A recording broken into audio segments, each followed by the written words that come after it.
de se mettre à table. Alors comment on l'explique et finalement comment est-ce qu'on peut lutter contre ça?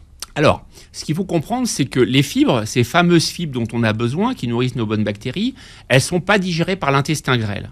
Donc elles vont arriver dans le côlon, et dans le côlon, elles vont être fermentées. Parce qu'elles ne peuvent pas être. Elles ne peuvent pas l'être digérées par l'intestin. C'est ça qu'il faut comprendre. Exactement. Ouais. Elles sont non digestibles, comme on dit. Et donc elles arrivent, ça c'est normal. Donc directement sur le côlon. Directement dans le côlon. Elles ont évidemment été un petit peu modifiées par l'estomac, par l'acide chlorhydrique, etc. Mais grosso modo, elles arrivent presque intactes, on va dire, au niveau du côlon.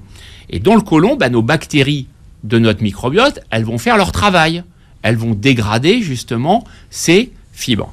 Et en dégradant ces fibres, elles vont libérer des gaz. Donc du méthane, de l'hydrogène, du sulfure d'hydrogène, etc.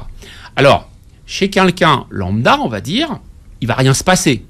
Il va avoir un P ou deux dans la journée, et encore, ou des P qui ne... On pète, vous savez. Ah bon? Alors là, docteur Bérébi, là, vraiment, merci. C'est le deuxième scoop de la matinée. On pète toute la journée, en fait, mais des petits volumes, et donc on ne s'en rend pas compte. Mais en fait, les voisins s'en rendent compte peut-être. Pas nécessairement, ça dépend de ce que c'est. Sulfure d'hydrogène, ça sent.